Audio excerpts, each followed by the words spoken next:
নমস্কাৰ আজিৰ ভিডিঅ'ত অনুশীলনী 4.1 ৰ কোৱেশ্চন নম্বৰ 2 অংকখিনি সমাধান কৰিম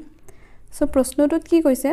তলৰ পৰিস্থিতি কেইটাক দ্বিঘাত সমীকৰণৰ আৰ্হিত প্ৰদৰ্শন কৰা সো টুৰ 1ত কি আছে আয়তাকাৰ মাটি এটুকুৰাৰ কালি 528 বৰ্গমিটাৰ মাটি টুকুৰাৰ দিশ ইয়াৰ পথালিৰ দুগুণতকৈ এক বেছি আমি মাটি টুকুৰাৰ দিশ আৰু প্ৰস্থ উলিয়াব লাগে প্ৰথমে কি কৈ দিছে এটুকুৰা মাটি আছে আৰু মাটি টুকুৰাৰ শেপটো কি হৈছে ৰেক্টেঙ্গুলাৰ তাৰ মানে আয়তাকাৰৰ হয় মাটি টুকুৰা আৰু মাটি টুকুৰাৰ কালি কিমান দিয়া আছে 528 বৰ্গমিটাৰ এতিয়া কি কৈছে মাটি টুকুৰাৰ দিশ ইয়াৰ পথালিৰ দুগুণতকৈ এক বেছি তাৰ মানে দিশটো কিহৰ ওপৰত ডিপেন্ড কৰি আছে পথালিৰ ওপৰত দিশ পথালিৰ দুগুণতকৈ আকৌ এক বেছি আমি মাটি টুকুৰাৰ দিশ আৰু প্ৰস্থ উলিয়াব লাগে সো সমাধান প্ৰথমে আমি কি কৰো ধৰি লৈছো মাটি টুকুৰাৰ পথালি কাৰণ আমাক যেহেতু কৈ দিছে মাটি টুকুৰাৰ দিশ পথালিৰ দুগুণতকৈ এক বেছি সেই কাৰণে আমি পথালিটো উলিয়াই ললে দিশটো উলিয়াব পাৰিম তো ধৰো মাটি টুকুৰাৰ পথালি a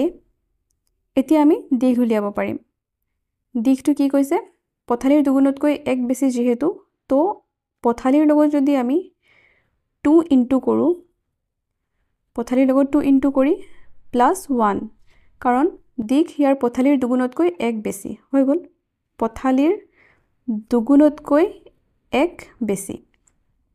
এতিয়া প্ৰশ্নত কি কৈছে মাটি টুকুৰাৰ কালি 528 বৰ্গমিটাৰ দি দিছে এতিয়া দিশ আৰু প্ৰস্থ উলিয়াব লাগে আমি কি জানো আয়তৰ কালিৰ ফৰ্মুলাটো আমি কি জানো দিশ পূৰণ প্ৰস্থ আয়তৰ কালি ইকুৱেল দিশ ইনটু প্ৰস্থ লিখি ললো তাৰ পাছত আয়তৰ কালি আমাৰ কোৱেশ্চনত যেহেতু দি দিছিলে 528 বৰ্গমিটাৰ গতিকে আয়তৰ কালিৰ ঠাইত আমি লিখিলো 528 ইজ ইকুৱেল টু দিশ পূৰণ প্ৰস্থ আমি ওপৰত যেনেকুৱাকৈ দিশ আৰু প্ৰস্থ ধৰি লৈছিলো দিশটো কি আছিল 2a + 1 ইনটু প্ৰস্থ a সো ইয়াত দিঘৰ ঠাইত 2a + 1 ইনটু প্ৰস্থৰ ঠাইত কি লিখিলো a এতিয়া দুয়োটা টাৰ্ম কি কৰিলো যেহেতু ইকুৱেল সাইন আছে গতিকে 2a + 1 ইনটু a টো এফালে লিখি 528 টো সমান চিন দি এফালে লিখিলো এতিয়া